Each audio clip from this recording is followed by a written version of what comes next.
morning, everyone. Oops. Turn on the mic. It's just like the real thing. Good morning, everyone. Please turn to hymn 10. We're going to sing Near the Cross. First, second, and last stanza.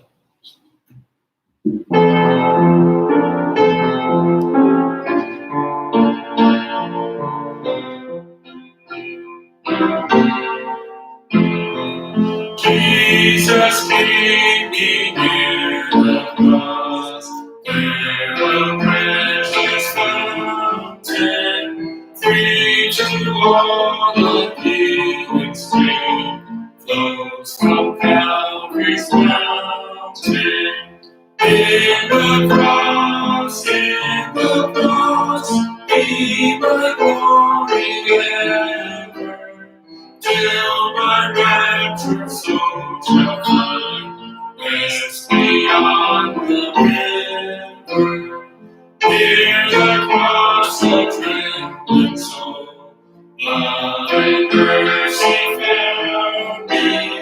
There the bright and morning star sheds its beams around me. In the cross, be my glory ever, till my raptured soul shall find rest beyond the river. Near the cross I'll watch and wait, hoping, trusting ever, till thy wings uphold its strength, just beyond the river. In the cross, be my glory ever, till my raptured soul shall find rest beyond the river.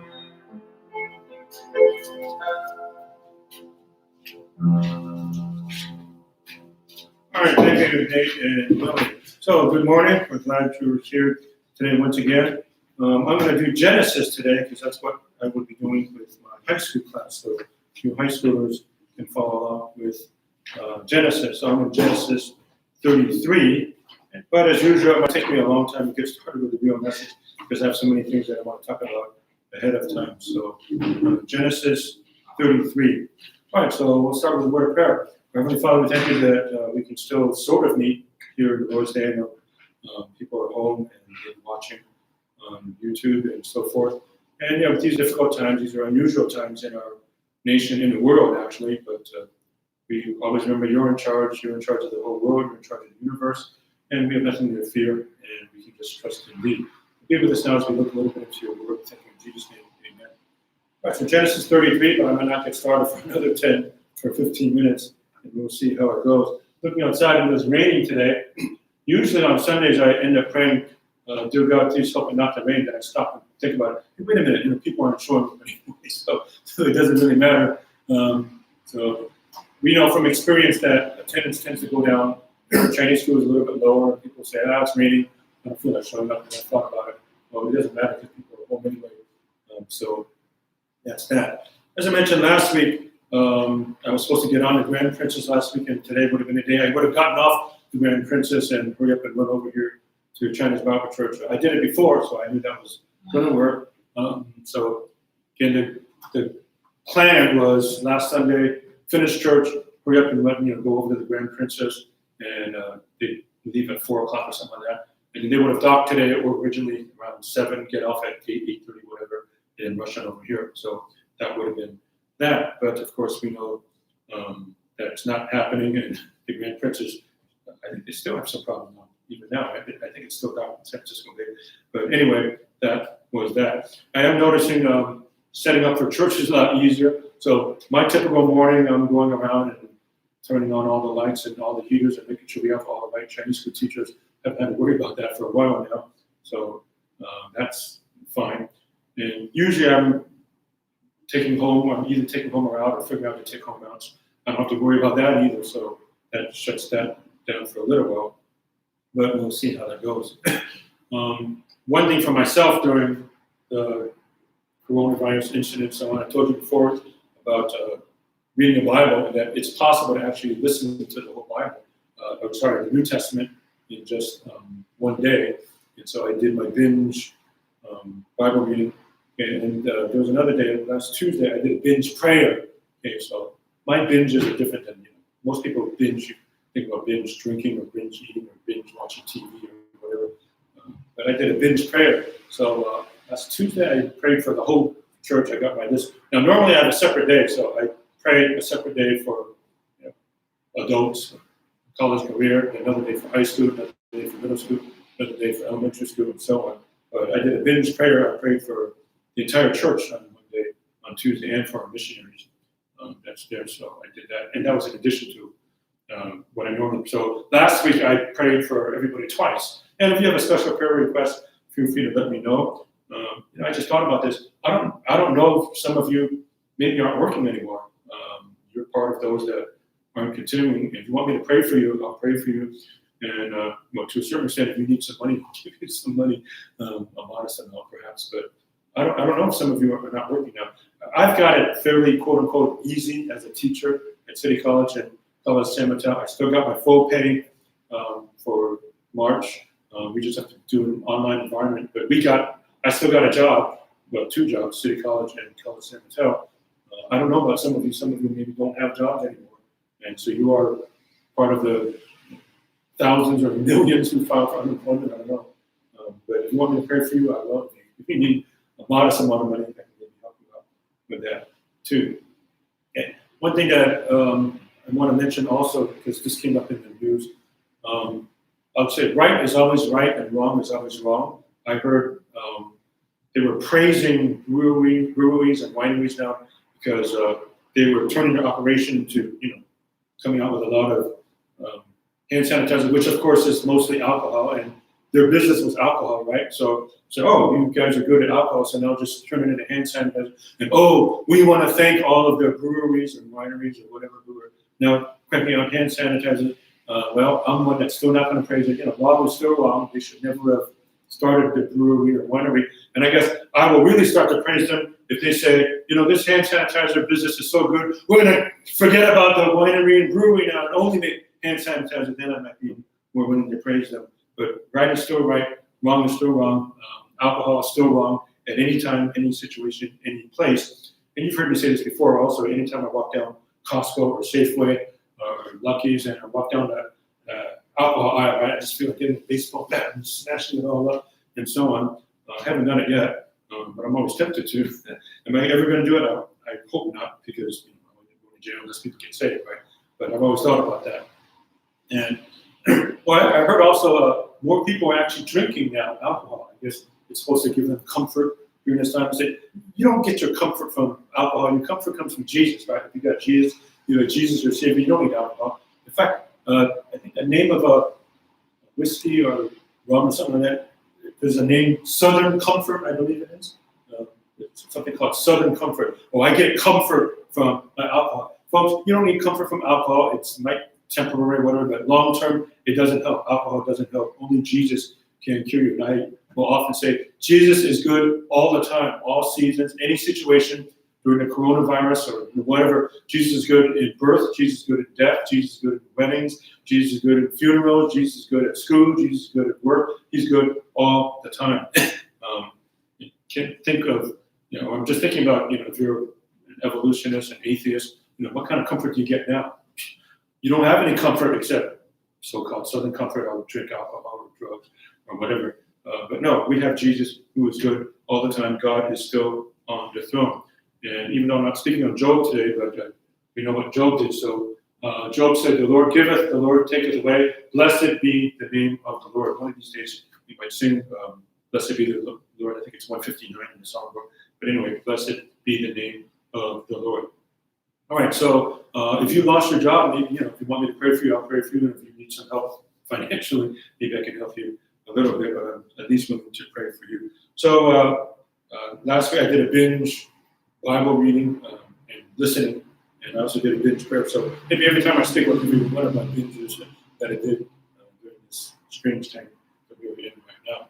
But the thing I was just thinking about, the situation we're in, I think a lot of you should be glad that you're living in 2020 because just think if this happened just 100 years ago in 1920, and suppose the exact same thing happened, and we don't have any cell phones, we don't have any computers, there's no internet, right? And there's barely even a telephone. I guess maybe they had some rudimentary telephones back then, or radio, but anyway, you really wouldn't have a whole lot, right? We can all now do, Zoom and Skype, and you can hear me on the internet, but even just 100 years ago, that wasn't possible. So maybe we should all thank God we're living in 2020 where all these technological advantages that we have, but just a short time ago, we wouldn't have been able to do that. Then you literally would be stuck at home, and all you can do is just be with the family and stare at the wall and so on, and maybe then you have to read your Bible and pray because there's nothing else to do, right? So that's one thing I'm just thinking about here in 2020. Not that long ago, there wasn't any computers, there wasn't any internet, there wasn't any phone, and so forth. But God is still in control; He's still in charge. All right. So Genesis 33. So my high school class was going over Genesis. So Genesis 33, and so you high schoolers will know a lot of what I'm saying, and maybe adults you won't, so you have to catch up a little bit. But we'll see what happens. So Genesis 33, we have Jacob going to meet Esau now, his twin brother. So chapter 33, verse 1. And Jacob lifted up his eyes and looked, and behold, Esau came, and with him 400 men. And he divided the children unto Leah, and unto Rachel, and unto the two handmaids. And he put the handmaids and their children foremost, and Leah and her children after, and Rachel and Joseph hindermost. And he passed over before them, and bowed himself to the ground 7 times, until he came near to his brother. And Esau ran to meet him, and embraced him, and fell on his neck, and kissed him, and they wept. And he lifted up his eyes, and saw the women and the children, and said, Who are those with thee? And he said, The children which God hath graciously given thy servant. Then the handmaids came near, they and their children, and they bowed themselves. This is basically a reunion between Jacob and Esau. They hadn't seen each other in many years.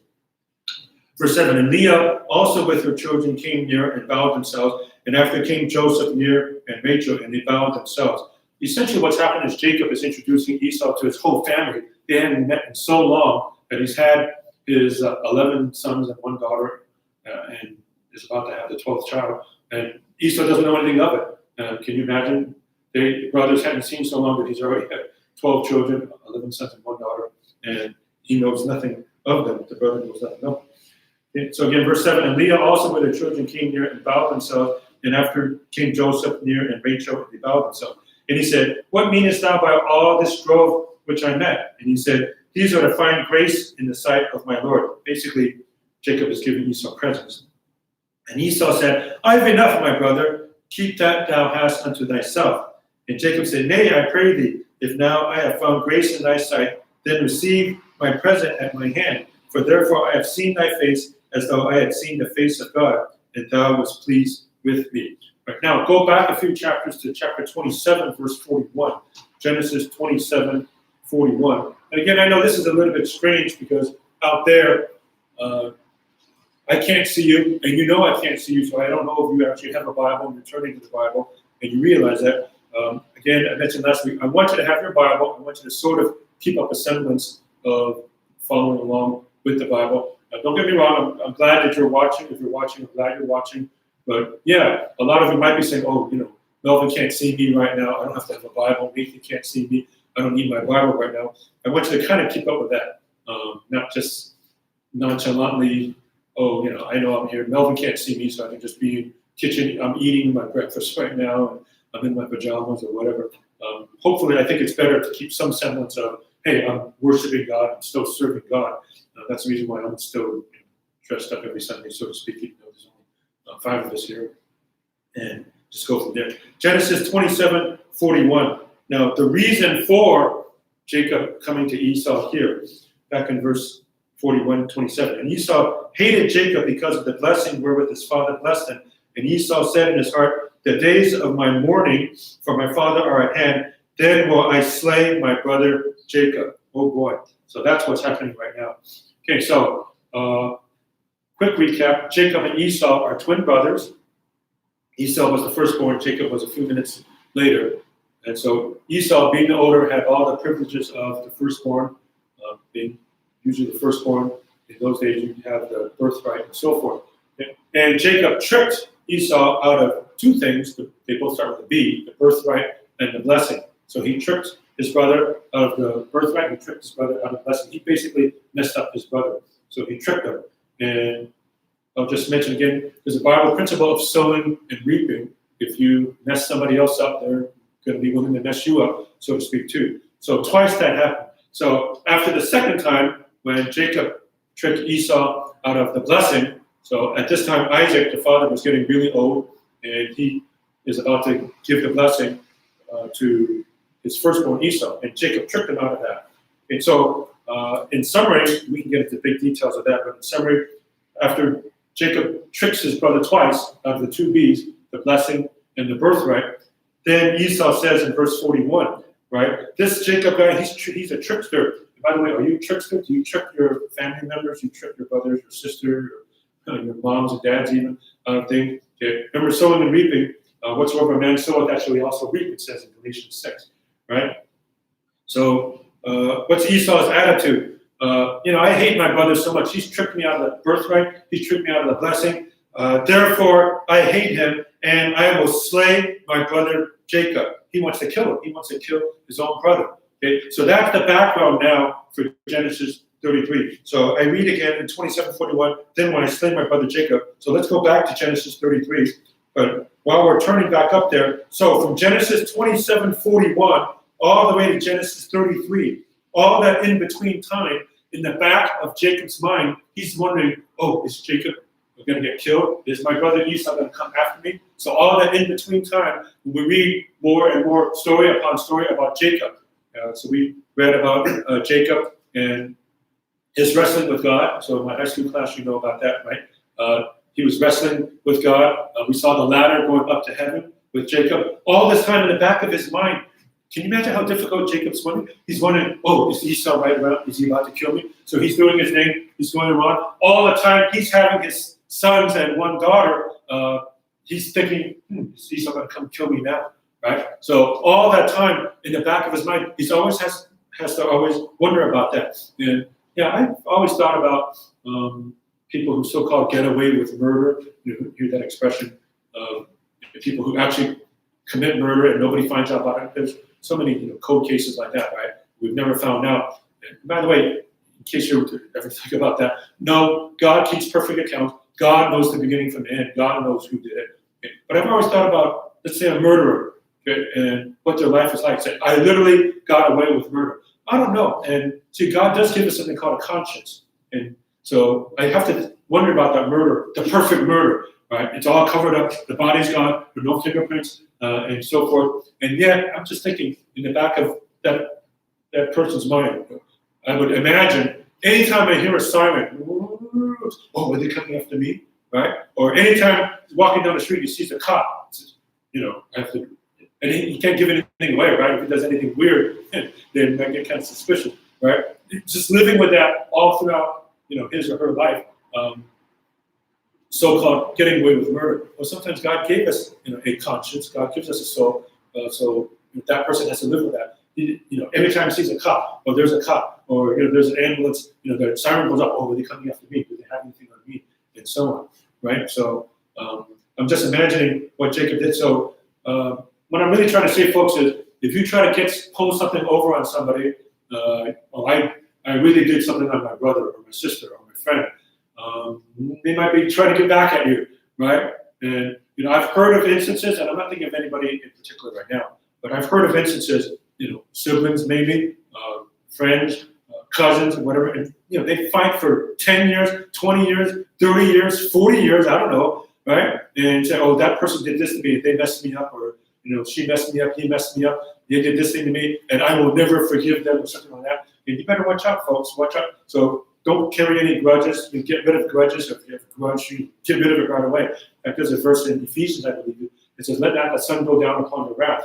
Right? You get angry at somebody, don't let it stew, so to speak. It'll just kind of eat you up. So today, do you have a grudge against somebody?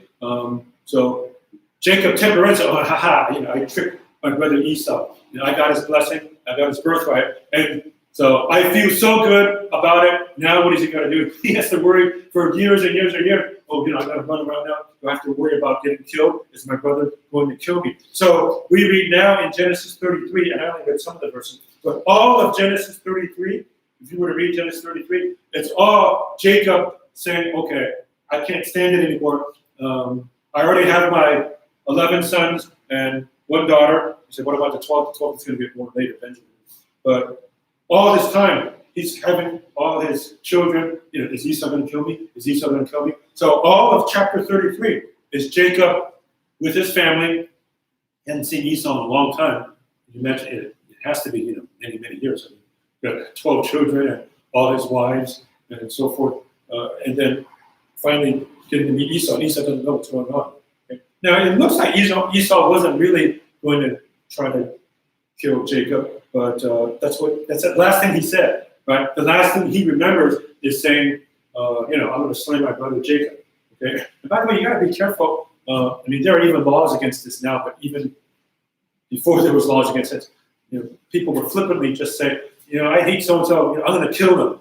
You can't say that. No, but even if that wasn't allowed, but be careful about saying that. So, somebody messes you up, your brother messes you up, your sister messes you up. Oh, I hate my sister. I'm going to kill him.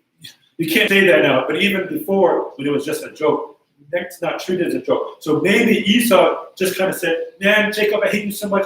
I'm going to kill you. Okay? And maybe he doesn't really mean it, but Jacob doesn't know that. And Jacob is just going to think, what's going on now, right? Okay? And so be careful about flippantly saying stuff like, I hate my brother, I hate my sister, I'm going to kill him. Okay, you shouldn't do that. Okay, I think nowadays, even if you say something bad like that to a politician like the president, just for fun, you're going to say you're going to do such and such. The president, you get arrested right away maybe for something like that, right? You might say, it's just a joke. They don't think it's a joke. And the Secret Service doesn't think it's a joke, right? We can't fool around with saying stuff like that. All right, so what happens is that Jacob brings all of these gifts and finds out Esau. He searches out Esau and says, all right, Esau, I know the last time you saw me, you wanted to kill me, so I'm going to make it up to you now, right? So he brings all these gifts, all these presents, all the family, all his wives. I'll tell you ahead of time, there's four women. We say the 12 tribes of Israel, and God blesses the 12 tribes of Israel. It would have been really nice. It would be just out of one man, one woman, like the Bible teaches. But no, it was actually 4 women. Yeah, I guess if I had to quote unquote make up the story in the Bible, it would have just been one man, one woman. But it wasn't. It was with 4 women. So God tells it like it is. God doesn't pull any punches. Jacob was not supposed to have 4 women, but he had 4 women, and so these 12 sons, these 12 tribes of Israel were from 4 different women. All right, so I'm going to bring all these gifts. I'm going to bring all these treasures for Esau. So they, quote unquote, kiss and make up at this time, and they weep and they make it right. And I thought about it. It would have been so much better if Jacob had never done this in the first place.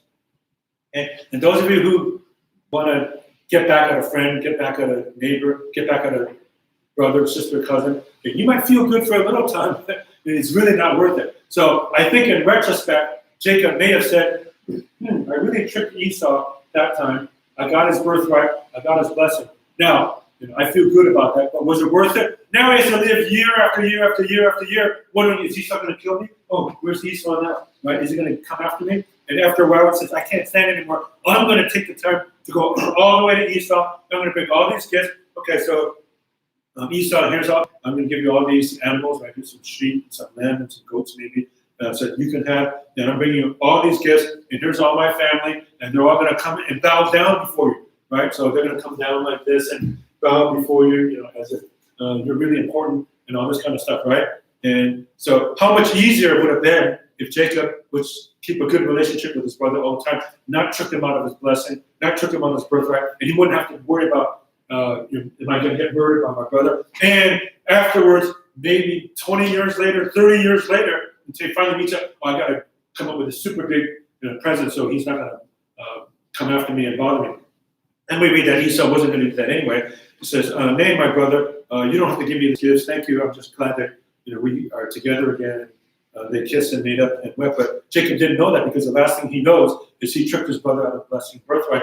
and now Esau just says, maybe flippantly, oh, I'm going to kill my brother now, right? So how much better, folks, not to get in that situation, right? Don't get to the point where you play a trick on your brother, play a trick on your sister, play a trick on your friend, your relative, or whatever, and maybe they want to get back at you for something like that, right? Whatsoever a man sow, that shall he also reap.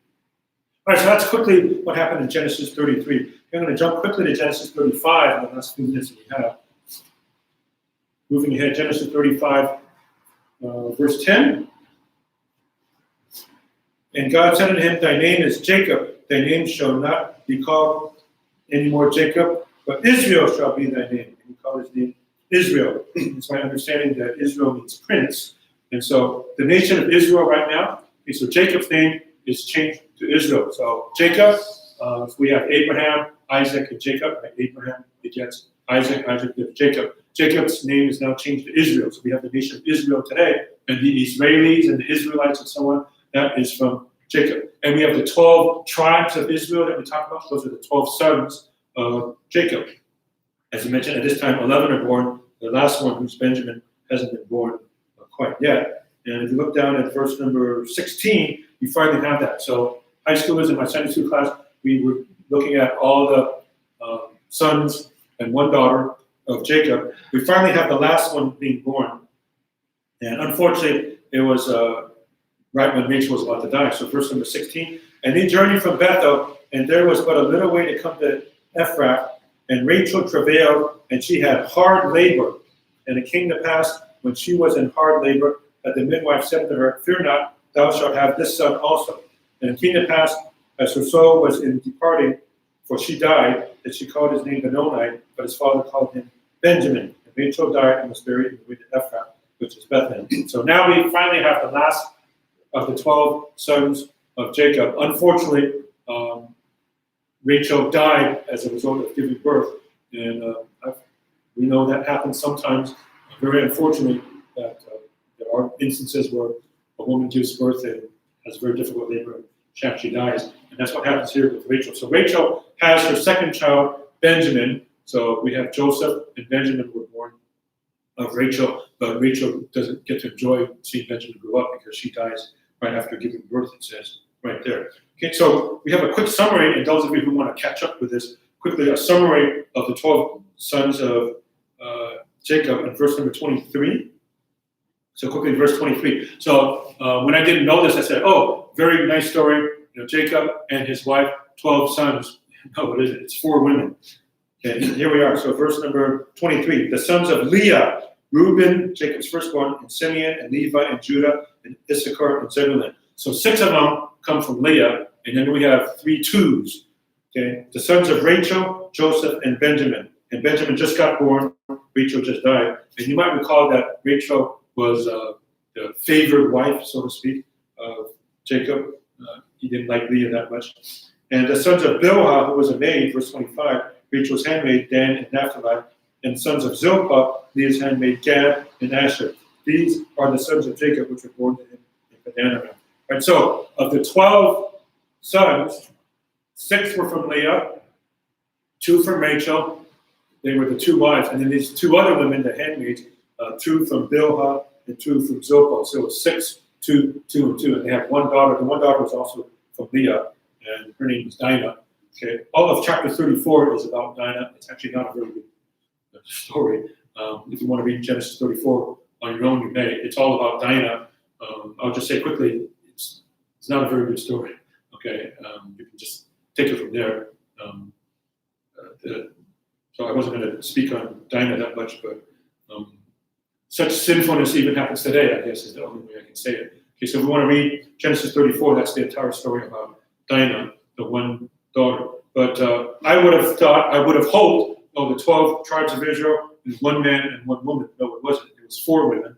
And so these 12 tribes of Israel, so even today, the 12 tribes of Israel, so the Israelis know they have the 12 tribes. So say, well, I'm a descendant of Reuben, I'm a descendant of Simeon, I'm a descendant of Levi. And by the way, Levi comes the 3rd book of the Bible, Leviticus. Okay, that's coming from Levi, and the tribe of Judah, and so on. Okay, and by the way, Jesus himself, Jesus was from the tribe of Judah. And we get that from prophecy, and I'll just say off to the side, Jesus was prophesied to be of the tribe of Judah. So if Jesus came from any other tribe, he would not be Messiah, but he had to come from Judah. He did come from Judah through Mary. And so we know Jesus is Messiah that way. All right, so we're just about out of time right now, so we will close this first half in a word of prayer. All right, Heavenly Father, we thank you for the book of Genesis and for all the Bible, and thank you that we can still worship you sort of, even though remotely at this time. And we thank you for this Easter season, and we'll be celebrating the crucifixion and resurrection of Christ right now. And so be with us all. I pray for those who have lost jobs, that you would help them out. And for our students who can't go to school now, have to work remotely and so forth, that you would work out their situations too. So I want to thank you for this now, God, in Jesus' name, amen.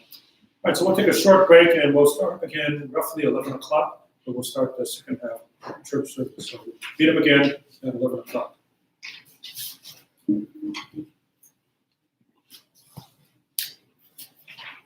Okay, I need somebody to check